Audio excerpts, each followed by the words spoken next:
Many greetings, all, and welcome to the very first panel of the Draconic Summit, Summer 2024.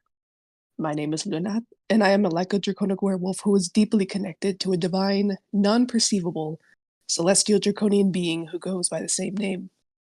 It is truly a pleasure to see you all here listening in, and we hope all of you are excited about the summit this season. For those listening in live, I apologize for pushing this presentation back later than expected. There were some severe storms in my area that sadly threatened to knock out my power. Though you better believe that I took the chance to stand in the storm, though. It's something I essentially live for upon this earth. It's a draconic instinct of mine that I have to follow. Though the purpose of this panel I am hosting is to showcase the vast uniqueness of Draconity, shown not only at this season's Draconic Summit, though also throughout the entire dragonkind community. Here at the Draconic Summit, we want to allow all manners of draconic identifying individuals to have their voices heard and their unique experiences known. We want every dragon to feel welcome in this space, no matter how different they are from others in the dragonkind community. This presentation will mainly serve as a discussion panel where guest speakers can be invited to the stage to speak about their unique experiences with Draconity, so their experiences can be heard. Individuals can speak about anything they wish relating to their Draconity, as long as the topics are appropriate for all ages. If you wish to speak on this panel, it is recommended that you write down what you wish to say during your time speaking, or before your time speaking. With introductions and disclaimers out of the way, I will officially begin the discussion segment of this presentation by first describing my own unique experiences with Draconity. The details I will be describing here will be far from an exhaustive list. They are just the most prominent draconic aspects of my earthen life at the time of this presentation. I will keep my discussion segments short in order to allow others in the audience an opportunity to speak about their experiences. In the meantime, for individuals wishing to speak during the panel, feel free to write down any interesting or important points about your Draconity or draconic experience down somewhere while you're waiting to speak. Keep in mind that when you're speaking, when it is your turn, if there are others on the panel waiting to speak after you, it would be respectful to keep your segment short, or as short as possible, so others have their time to speak as well. All right. So to begin my personal discussion segment of this presentation, with the more basic facts surrounding my Draconity, many individuals listening in live know that my experience with Draconity is one I consider to be incredibly complex. I believe I am living a concurrent life with a Lyco-Draconic werewolf named Nonhumanity, who is deeply connected to a divine, non-perceivable, celestial draconian divinity whom I call Luunaathh.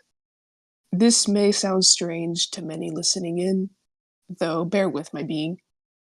Nonhumanity is a black-furred wolf with a lean yet muscular humanoid build, a long snout, a long, thin tail with a large bushy fur at the tip, and moon-shaped markings on her forehead, who is of considerable size and has some magical abilities. Essentially, she has a werewolf build. Her build is lean like the werewolves shown in the movie Dog Soldiers and the werewolf in The Howling. That's the best way I can describe her leanness. She is imbued with draconic energies from my true draconian self, Luunaathh, and identifies more with the draconic experience rather than the experience of a wolf. She exhibits more draconic traits than lichen traits. I consider my true self to be this dark wolf that was created by my true draconian heart, Luunaathh. Since Luunaathh wanted to understand the mortal experience through the eyes of a mortal, though could not do so herself, as the wolf Nonhumanity, I am simply another side or aspect of Luunaathh, not actually her, if that makes sense. There was a time in my journey of self-discovery in the past where I believed myself to only be Luunaathh, though as I did more introspection, I slowly found that such wasn't really the case, and it was more complex than that. I also do not consider myself in any way, shape, or form divine upon this earth. So please no assume that. It makes my being super uncomfortable. Let's see, where was I on my script? Oh, I know all of this may sound strange to some, though this is my truth and the truth that I believe in my like and heart. I believe my purpose upon this earth is to live this life by the will of my true draconian heart, doing things that she would want if she were in my place, and influencing my surroundings the way she wants them to be. I do not mind this, though. If that is my purpose in this life, then that is my purpose, and I will not question it. Even if I want a certain path in life, and I do not receive that path in life, I do not mind. Essentially, what I'm saying is, I will walk whatever path that I am guided to, and I will not question that path. I, like the wind, I go with the flow. See, this part is a little more interesting. Well, the celestial werewolf is interesting, though. This experience I have not gone into much detail about before. This will be one of the first times I'm describing this, though. My perception of my true self is almost entirely non-human, since I do not identify with having a human body or being fully human, even though I know logically that this body of mine is physically human. I, I honestly do not know if this disconnect from my human body is due to the clinical lycanthropy I suffer from as a result of my schizoaffective disorder, or something that just happens naturally due to the nature of my non-humanity. Though either way, I am happy viewing myself as I am, and I do not see a reason to change my views in that regard. I am not hurting myself or others with these views, so yee. And for those who don't know, clinical lycanthropy is a rare disorder where an individual believes that they are either physically turning into a wolf or they physically are a wolf due to delusions and psychotic symptoms. And I do have clinical lycanthropy as a result of delusions and psychotic symptoms, though I will go into that at a later point in my life. Let's see. I do not wish to hide who I am as a non-human identifying individual, or hide what I believe in from others I trust. Though, due to my current living situation, I have admittedly been suppressing many of my non-human traits and feelings out of fear of judgment. Though when I eventually break free of those fears and I'm able to truly express myself, I know that I will feel even more connected to my non-humanity than I do now. And there's thunder in the background. I love thunder. One of these days, I will be able to express all aspects of my non-humanity in this earth and life, and really stop hiding my true self from this world. I just need to be in a proper place, a proper environment to do so. After all, snow will not fall if the wind is above freezing. Yeah, the snow will not fall if the wind is above freezing. Let's see. My deep this one actually relates to the storms that are in my area right now. It's currently raining as I am speaking during this panel. My deep connection with Luunaathh has reflected upon my werewolf stereotype Narok, and therefore my being, in quite a few more ways than one. My true draconian self, Luunaathh, has a deep connection with many aspects of nature, such as storms, the sky, mountains, forests, snow, the moon, the stars, and so on, which again has reflected not only on my being, no, which has reflected not only on my werewolf stereotype Narok, but also upon my being as a human. Part of my Draconic experience is feeling a longing for and a deep connection with alpine forests, snowy mountains, starry night skies, and storms. Storms especially at this current moment in my life. Whenever I find myself in the presence of these aspects of nature, I honestly feel truly complete and truly non-human, feeling an endless amount of happiness from seeing the sights of the beautiful natural aspects that bring forth memories of the lands my werewolf heart originated from. As I am speaking, I live in the Houston area, so there are no mountains, alpine forests, or snow in my immediate area. Only major storms that rage through the area frequently, and the occasional tornado.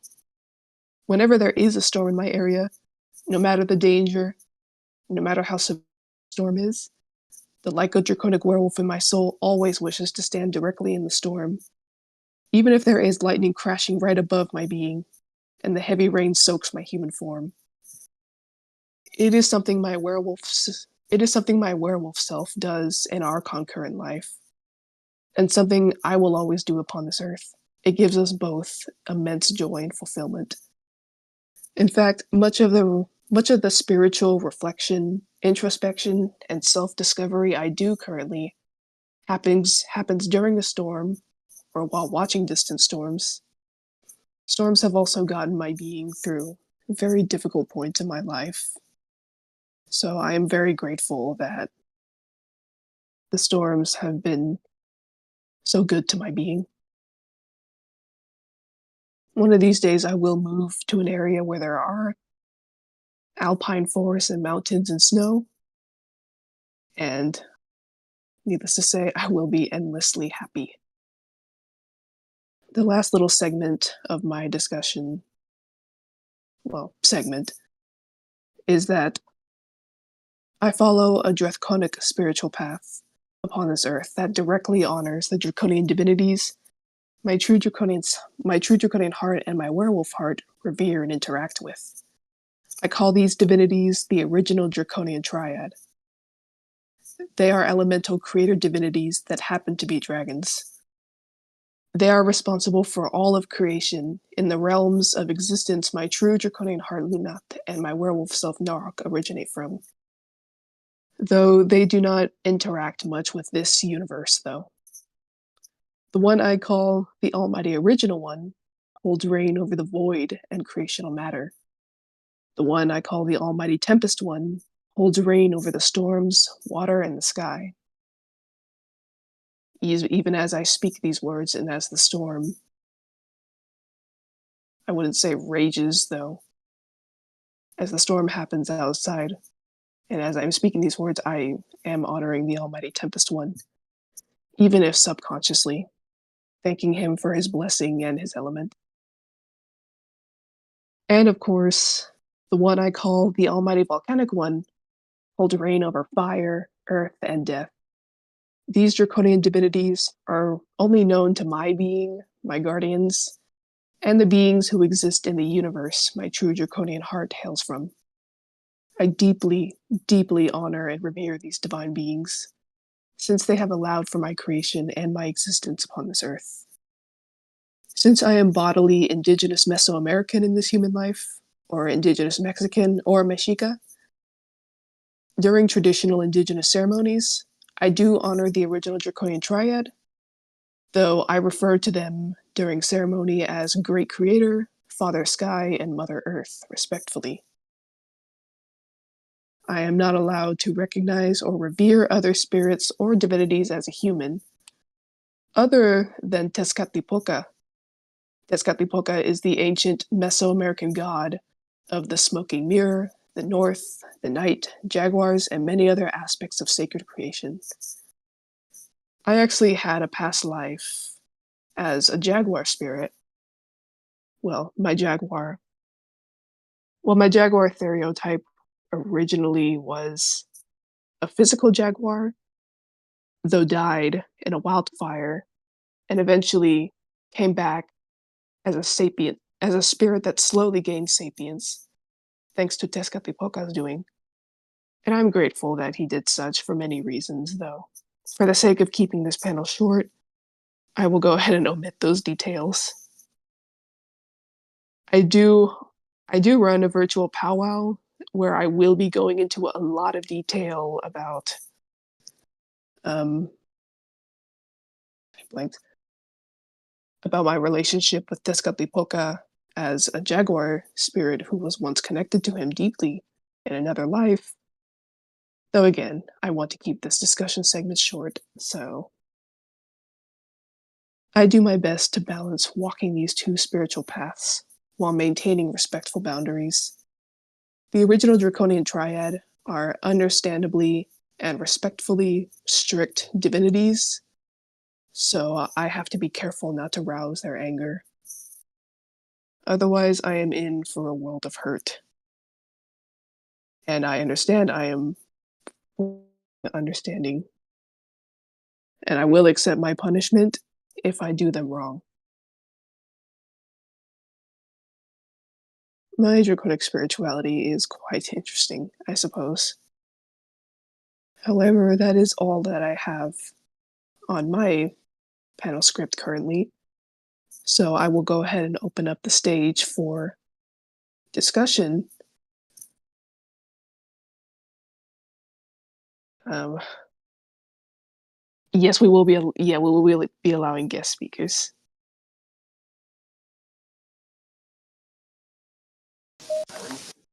Hello. All right, testing, testing. Am I heard? Yes. All right, nice, nice, nice. So, just reading off from what I wrote down in my notes. Hello, I am Sebas Onikan, or Savan for short. My pronouns are he, him, and sees him for reference.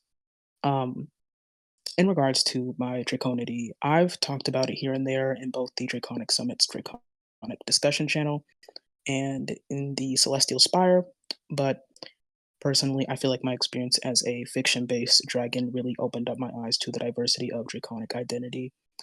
For me, although I have not met many dragons who are from the canon of Dungeons and Dragons, nor have I met those who share a connection to Faerun or Tamriel as realms, I've always felt that my draconity has its own sort of mythic quality while being rooted in earthen fiction.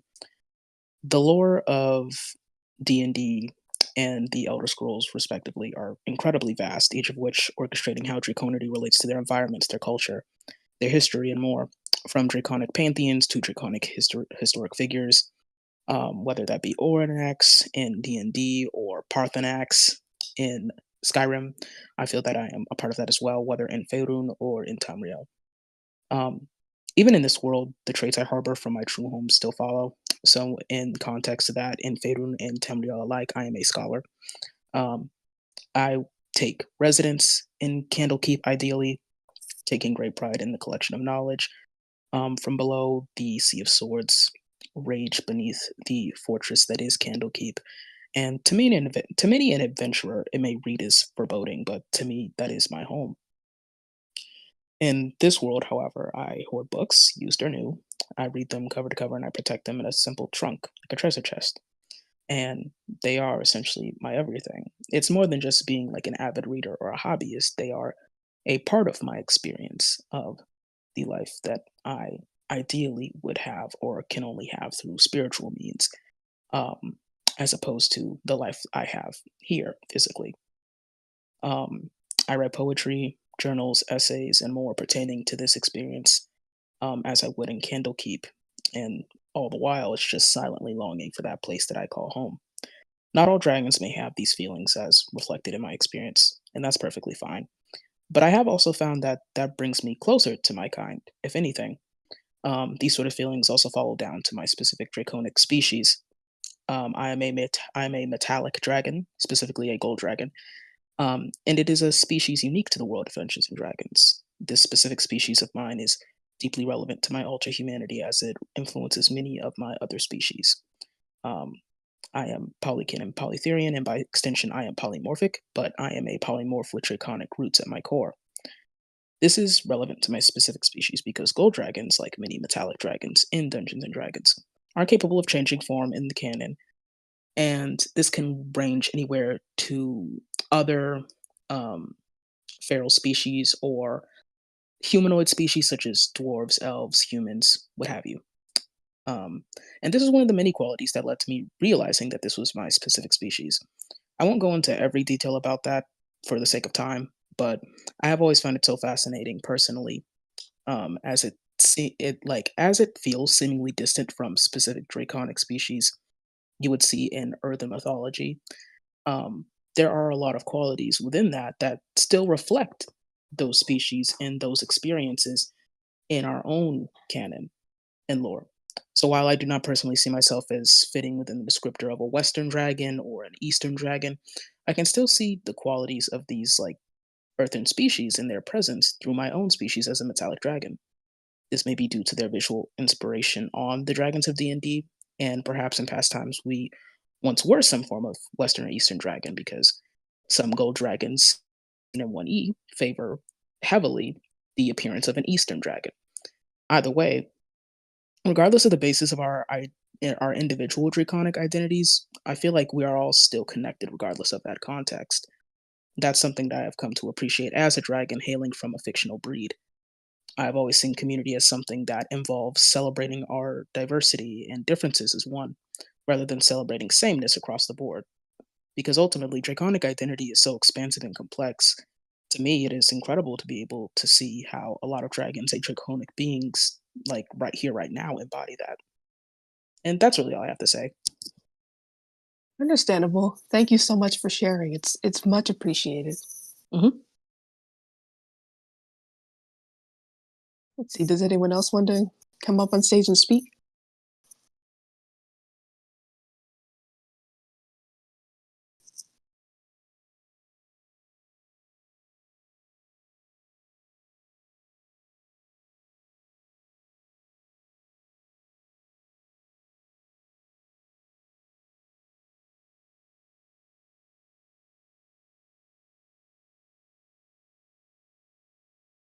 We can cut this dead air out of the recording if need be.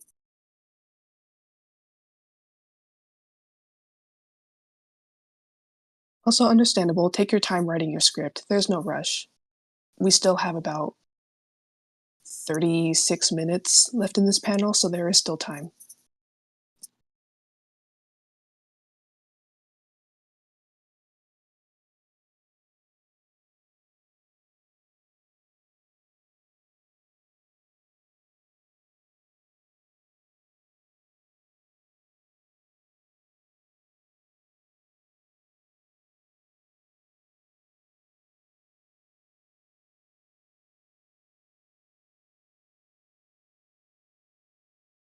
While I'm waiting for others to respond or request to speak on stage, I do want to share, well, part of this panel's purpose, and it is relevant, though. Well, there's just so much uniqueness in the Draconic community, and I absolutely love that. I never understood why gatekeeping and elitism exists in the Draconic community, mainly because there's so much more beauty in accepting diversity and recognizing diversity rather than trying to put everyone in the same box. It really never made sense to my being. And one of the main reasons I created the Draconic Summit was to, well, help other unique dragons feel welcome in the Draconic community. I know it can be very difficult to, well, exist in the Draconic community when there's so much elitism, and it's very sad. And I do feel saddened by the fact, as a very non-traditional dragon, and yeah.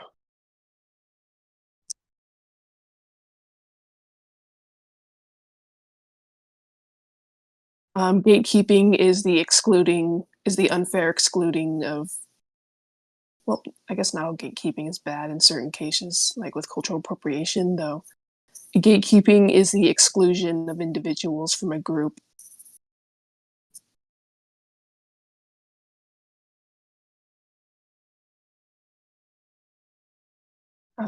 What are the interesting traits you'd seen in dragons coming and going over the years?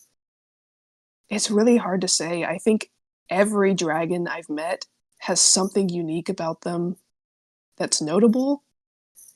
And honestly, I can't pin down anything specific, though it does warm my heart that there's so much uniqueness in the Draconic community. And yes, I too love all Dirks, no matter how they are or how they look.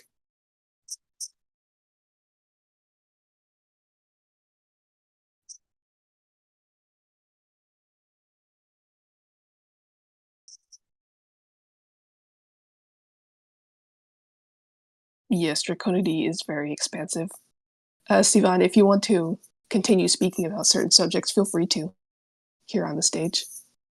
Okay, I guess I'll like chit chat a little bit more until someone wants to chip in with their own experiences and such. But you know, Okay. as I was saying, like me personally, I can find it a little invalidating when individuals try to sort of limit the scope of Draconity to however they see fit, because ultimately, like I mentioned before, my Draconity is primarily based in fiction. It is a species and breed and history that goes back centuries in a context that is outside of ours. So, and that with that considered, I just feel like to sort of put a cap on that, for lack of better words, doesn't make sense because overall, Draconity is reflected in many ways across different contexts, whether it is in earthen mythology, it's in mythology within fiction, it's fiction, period, or other means in which one can feel connected to Draconity. So, say spiritual, philosophical. Um, it's nonsensical to try and just limit that to, I guess, how, say, earthen culture understands dragons rather than just understand that hey, some folks may not even be a dragon from earthen fiction or mythology. Some individuals might be a species completely of their own, and that's that. And there's nothing wrong with that. Like, my question, I guess, to sort of, I guess, challenge that kind of thinking, um, is by what means would you define a dragon if people are so dead set on gatekeeping? Because in reality, there's no real way to sort of limit what a dragon can be. Speaking as someone who is physically African American in this world, I used to hyperfixate on various forms of world mythology a lot as a child. Another sidebar that led to me realizing my own draconity. And a type of dragon that exists within southern Africa, specifically South Africa, is the Grootslang. The Grootslang is a serpentine being with an elephant's head, and that's that. And I'm pretty sure it lives within marshes, but regardless, it's still a draconic being. Would you omit that as a dragon simply because, oh, it doesn't fit the description of, say, a traditional Western dragon or an Eastern dragon? Where's the cap on that? Because by assumption, going off of whatever logic these people would go over, sure, you can argue, oh, well, it doesn't technically fit a dragon, and yet it is in its own mythology. So how would you even define a dragon at that point? Sometimes it's okay to understand that a specific experience just doesn't have a rule set. And that's the case with Draconity, in my perspective. Because there are so many different interpretations and understandings of what we are, there's really no way to put a cap on that. So it makes no sense to try and do that. Mm-hmm. Yeah, I agree 1,000%. Especially as a very non-traditional dragon. Like my true draconian self Luunaathh is very humanoid Mhm. and not even well, humanoid though, not a traditional dragon human hybrid, I suppose, even though she's not a dragon human hybrid. She's a thing of her own, just this weird energy being. She does not look like a traditional humanoid either, so I guess her look would be considered more alien. Though no matter how strange she looks, she is still draconic. She is still a dragon, and you know, she still deserves to be recognized in the draconic community. Same with my werewolf stereotype Norok. Just like every dragon deserves to be represented in the dragonkind community. And Zem, did you want to speak? Yeah, hi. Hello. Hello. Woke up, so my voice may crack a bit. I My name understand. is Zem. I go by she, her pronouns. I've been diagnosed with clinical zoanthropy due to physical transformations into a dragon due to my schizophrenia. However, I don't see myself as human in any regard.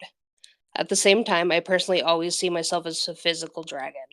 My organs, flesh, and body are that of a dragon.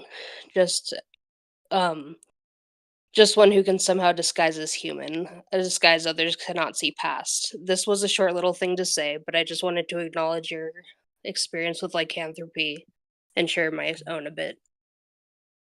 I do appreciate it, thank you. And it is, of course, it's not nice that we suffer, though it is nice to meet others who have the same, well, this experience that I do in regards to clinical, like, zoanthropy, clinical lycanthropy.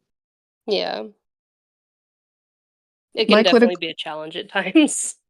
yeah, my clinical lycanthropy is essentially based in, it's mostly suppressed, and I find myself having to constantly suppress thoughts of it, though it mainly shows itself during psychotic episodes where I have extreme mood swings and where I just completely lose it.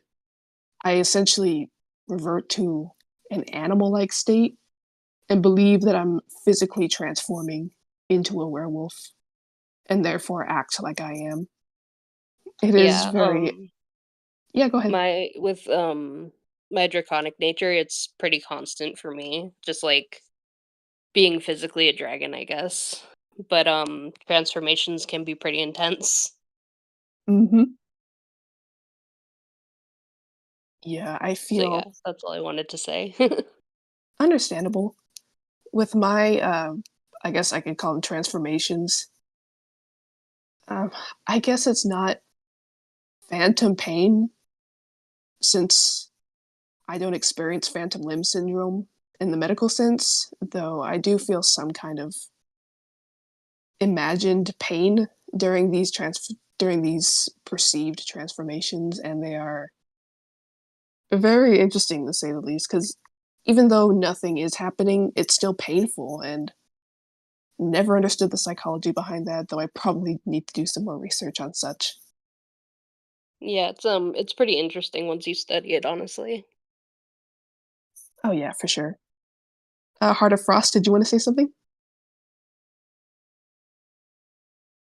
Oops, yep. Can everyone hear me? Yee. Oh, nice. Finally, I got it to work.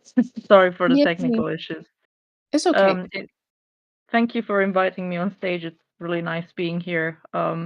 I find it that it's really hard to talk about this normally because I don't really have a lot of people in my friend circle who are otherkin, if anyone at all. It's mostly me and my girlfriend, so we talk to each other and it's wonderful, but at the same time, it feels kind of, isolating if you don't have anyone to share your experiences with. So I hope that I can contribute to this discussion today without, yeah, getting too anxious about it. I understand completely. No worries. And Cheers. yes, it is all. And yes, it is always nice to have someone you can really talk to about Draconity and any general experience that's important to you. Of course, of course. No, this is also why I've really loved the Draconic summits so far, because it is one of the few spaces where I can open up about these feelings and, my identity. And even as an autistic person, for instance, it's really hard to mask every day, but it feels like when you have like a draconic identity, you have to mask on top of that, and it's just like people are just being okay with people being neurodivergent, and it's just, at least in my experience in the past where I have lived in Europe, people weren't really accepting of people who were different, and that goes for LGBT, neurodivergency, etc. Let alone talking about stuff like otherkinity, draconity. There was no way whatsoever to express that. So for today, what I wanted to contribute in my own experience of draconity, I've always felt close to like dragons, and like the identifying as a dragon in particular. So for me, it's like it's something that has always felt right in a way, but I never knew how to express that. And when I was younger, I was planning to, funnily enough, write an entire book about like a dragon empress living, on another planet, of mainly dragons only, but also other animals. And for me, that has been kind of the main outlet originally when I didn't know what otherkin was. And yeah, obviously this has changed over time, because I feel like also part of that identity was trying to make sense of my draconic feelings when I didn't know what they were. And a lot of people perhaps go into the furry community first, or other areas on the internet where you can express yourself, like, oh yeah, I love fantasy things, etc.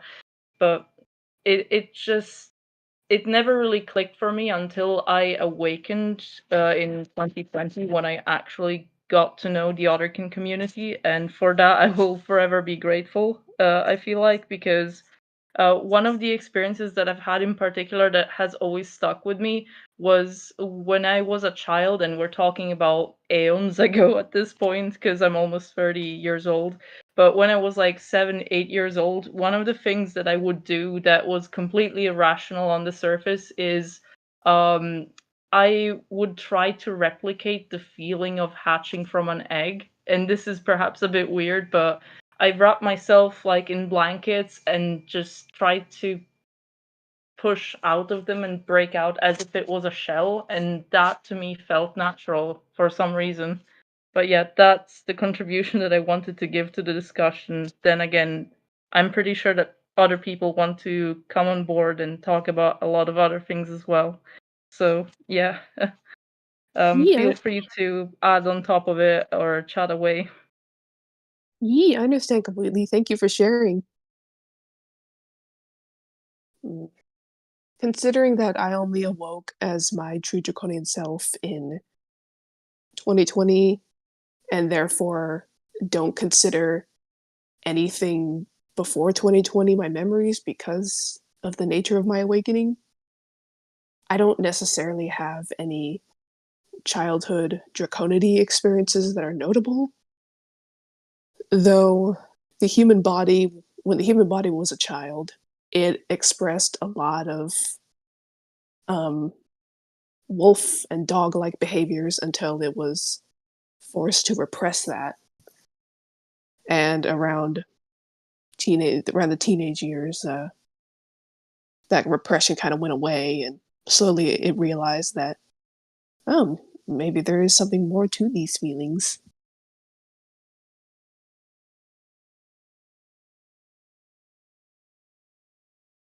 And again, others are welcome to speak on stage. We still have about 20 more minutes of the panel, so there is plenty of time for more discussion.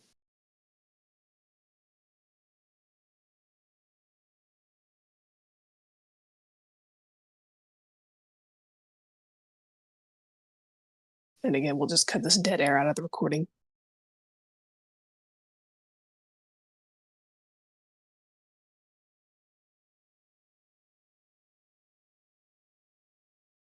Oh yes, Aurora is writing something.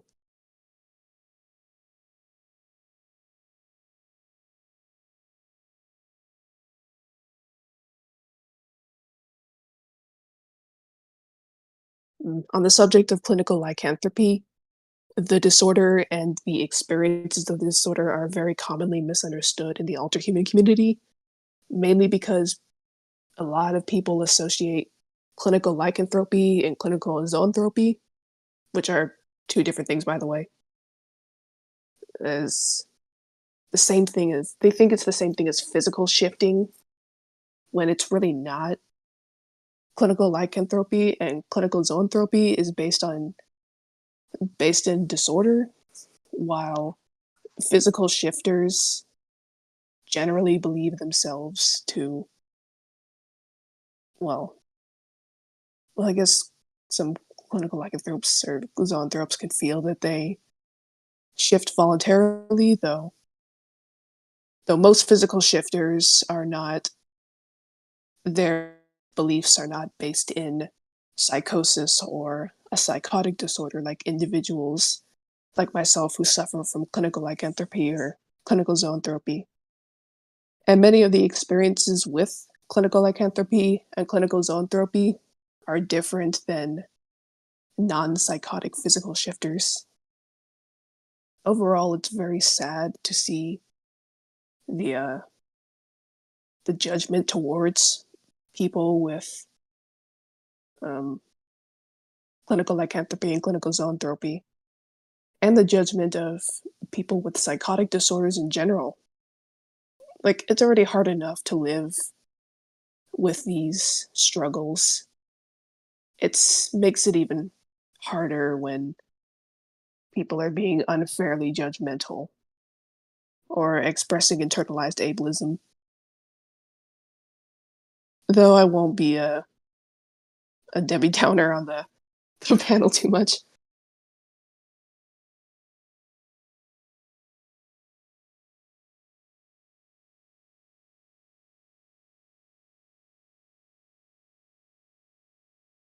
And no worries about feeling too anxious or too shy to speak on stage.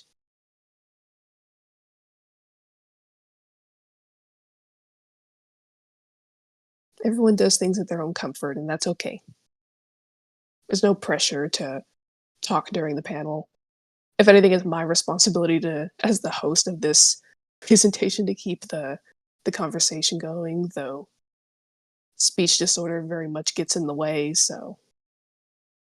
I trying though.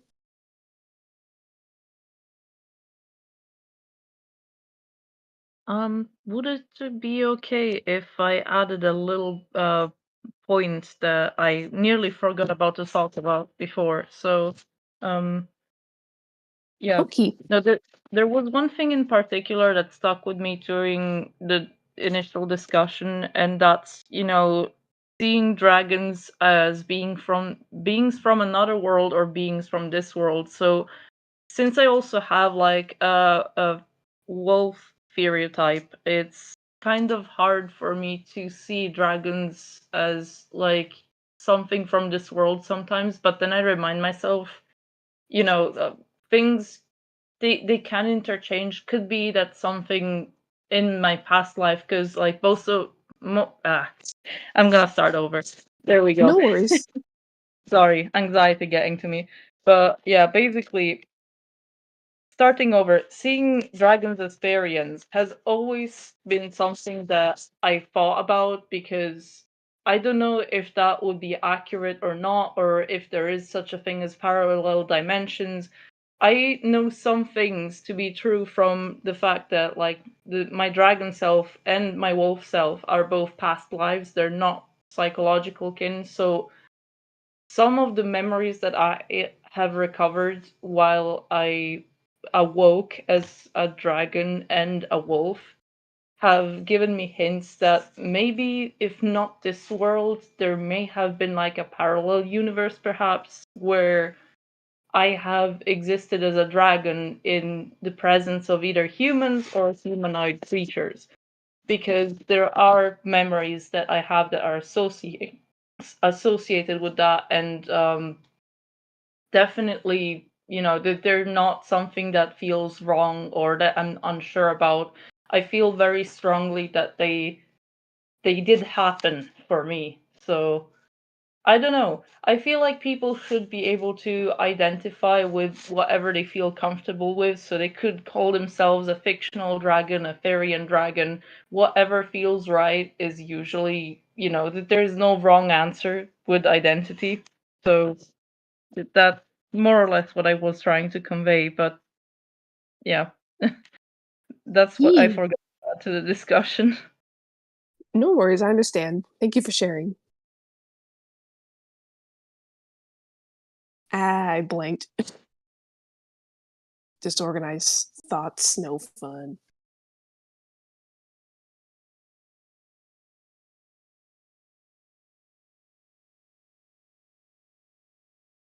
Songstep, if you want to speak, feel free to. We'd be happy to have you on the panel.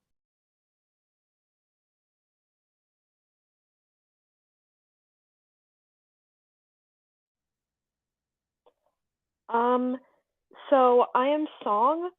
I'm a wyvern, sort of.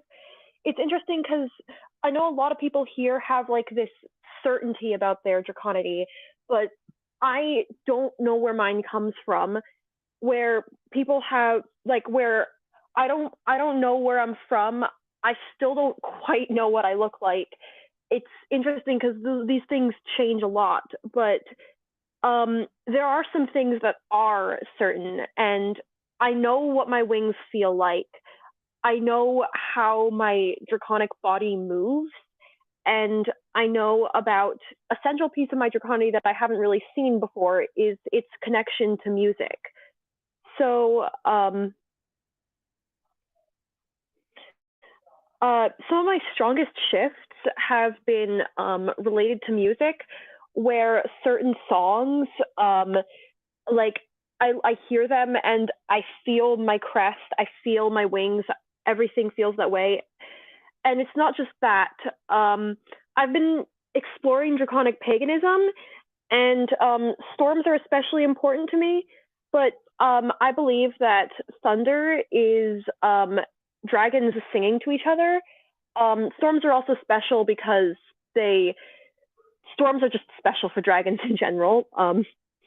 But during the storms, it's interesting because like I go by Song online, but I have a name that can't be typed because it's music. And during storms, I will go out and sing it to the sky to announce my presence and to join in with the singing of the other dragons. I'm going to try to sing it now. There are some people upstairs. I don't want to bother them, and it's hard to sing it quiet, but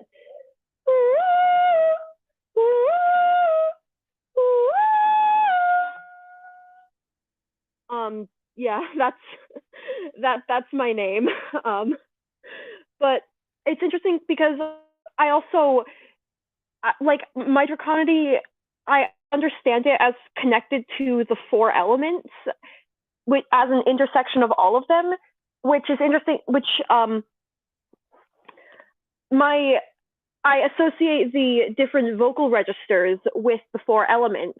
So upper head voice is air, lower head voice is water, upper chest voice is fire, and lower chest voice is earth. And dance is also a big way for me to connect to my stereotype. And it's interesting because everybody has all these. I feel like there's definitely like a uniqueness that's I haven't seen those. I haven't seen my experiences before, which is interesting. Like I wonder how many other musical dragons there are out there, and I wonder.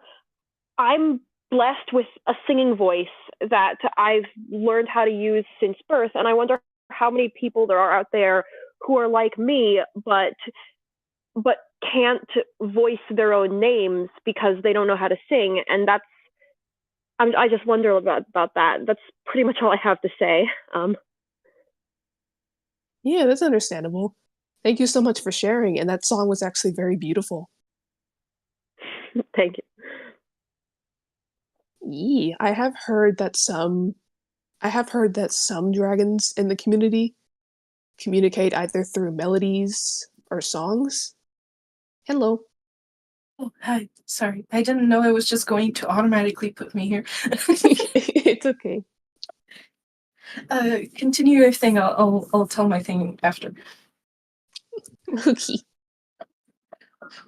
Was I speaking? I'm a dingo-sized space. It's okay. You were detailing that you heard that other dragons speak and communicate through melodies and singing. Oh yeah. I have heard of it a few times before. In the Celestial Spire server. Yeah. No, I forgot which members did such, and I'm like forgetful. It's actually kind of funny because I'm one of them. Oh, you gonna talk about that experience? Yeah, that's why I hopped in actually. Yay!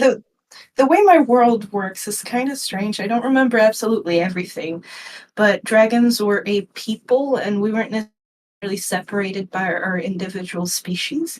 Like we did have individual species and it was incredibly expensive, but we came together and had our own culture in a sense. We had like a bunch of traditions and our own spiritual beliefs. And one of the things that we were so drawn to was dance, art, and singing. And singing was often our main way of communicating. We had language, but we also used more like roars and trills and other forms of like noise in order to create some form of melody that could be used for long distance communication. And I wish I could remember some of those songs because it's just one of those things that's incredibly interesting to me. Language in general is just such a vast, like, I don't know how to explain it. It's just a really like vast mode of creation and creativity just in order for us to understand each other. So seeing it through the lenses of music would be incredible. And knowing that that was something that my people used to do is also just exciting. Yee. That's all I had to say, honestly. Understandable. Thank you for sharing. I My believe my pleasure. I believe my true draconian self had sometimes sang, though it was more in the context of courtship rather than general communication. I still don't remember any of the melodies, sadly. Maybe at one point I will. Though not today. And Aurora or Mimu, did you want to speak? Oh, Keith. When I get started on using my cutesy voice, I can't stop. Also, hello. Hello. Is it coming through clearly? Yes. Okay, that's good. Yeah, my heart's pounding out of my chest right now. I feel that. Um, I even tried rehearsing just so I could, but I digress. So, yes, my own experiences with Draconity. I know we don't have a lot of time, so I'll keep this short. No worries. So my story begins when I was just a young teen. I had a bit of a paranormal encounter with what appeared to be some type of draconic spirit. Um, in this encounter, I experienced my first mental and phantom shift, all the while some phantom claw was pressed against my chest to hold me in place while this happened. Um, While this encounter and the resulting awakening was a bit traumatizing, it started a chain of events that led me down a path that I walk now, a journey of self discovery and draconity. Back then, I found a resident dragon inside myself, a part of me as much as a unique identity within. Afraid and curious, I instantly found myself poring over any books that I could read about dragons to try to get a better of understanding of what was happening to my mind and soul and maybe my body. At first, I tried to suppress it, But around the time I graduated high school, I decided to embrace it, realizing that I needed this hidden strength for the trials that lie ahead. I spent about 5 years in the military. During this time, I had a private space in which I could practice shifting in an effort to explore my draconity. Probably stress shifting in hindsight, and trying to discover my true form. While I could feel it vividly, I seldom ever could envision it clearly. I would look. Oh, I'm sorry. I dabbled in art, trying to draw from each new iteration to help myself envision what my dragon self would look like. But I grew frustrated with the lack of euphoria from it and even gave up on trying for a few years, opting to take on a persona based on symbolism in the furry community for a few years, a purple and green axolotl dragon hybrid. Several years later, I found myself trying again. A friend suggested trying something other than Western dragons for the first time. I actually tried envisioning myself as an Eastern dragon and got some euphoria from it for some time until I discovered something new. Ironically, for how I used to pursue it, it was a video game called Golden Treasure the Great Green. It's a visual novel where you play the story of a forest dragon from hatchling to juvenile to adult. It's a good game, but I digress. It awoke something in me, as the dragons in the game depicted were wyverian in form. I found myself fixated on that in an almost shocking amount of conviction, and I waited a year to confirm the feeling. Once a year had passed and I still felt the species euphoria from feeling wing arms, I decided to embrace it and found myself reaching new levels of shifts I have never felt before. Around this time is when Aurora revealed her identity to me. They had been residing in my body, nameless since the first awakening, accompanying this journey with me all this time. Over the past year and a half, I've been learning more about her through various revelations, learning more about her personality, bits of her life, and her body through phantom sense. Learning her sex was quite shocking for me since I have a male body physically, and I'll just leave it at that. Um, I will say that while in recent months, due to, you know, reconnecting with my human family, I haven't really had much of an opportunity for more discovery because of a lot of social interaction. But I still continue to feel excited about my journey in life and for what's to come. That's all I wrote down. Um, Although I did have a couple of thoughts from what I was hearing while I was getting everything written down. The singing Okay. bit I found really interesting. Um, because I actually did have a tendency to try to sing with my soul, as it were. Um, Maybe hoping to hear some sort of reply.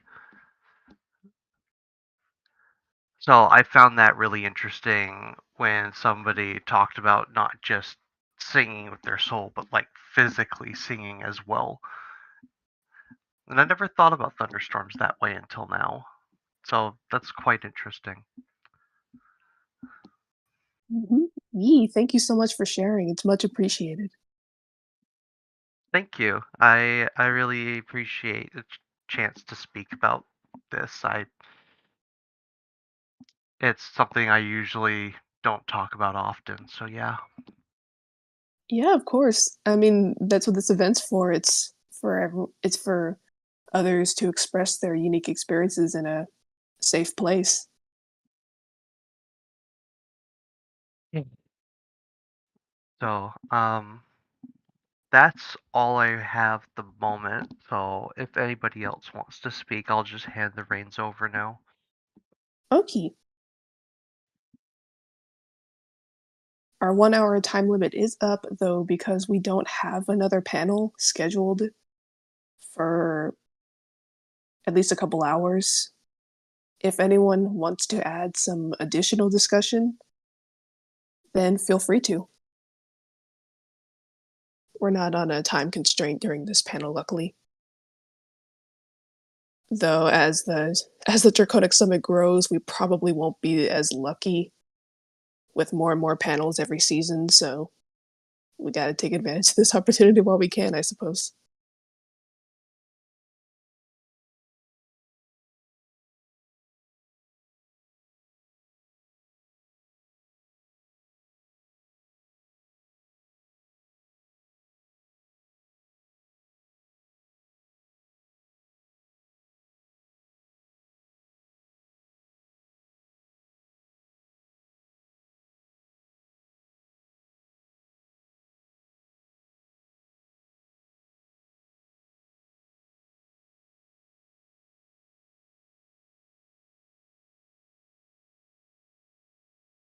It doesn't look like there is much else to add, so unless someone wants to interrupt my being, I will go ahead and close off this panel. So, okay, thank you all so much for attending this panel. It is very much appreciated having everyone listening into the audience and having everyone who contributed to this panel. It's been a wonderful discussion and a major reason why I love doing these panels. And I hope that others were able to make connections, learn more about themselves, or just learn more about others and have new perspectives. As always, after apologies, speech disorder. As always, after the panels, we can always move to the separate voice chat here in the server if we want to continue any further discussion. Again, thank you all so much for being here, and we hope to see you at our next panel. Let's see. Our next panel is going to be hosted by Bluefire. It's going to be at 1:00 p.m. CST, and that panel is Exploring the World in 3D and Finding Dragons. We hope to see you all at that panel and during the rest of the summit.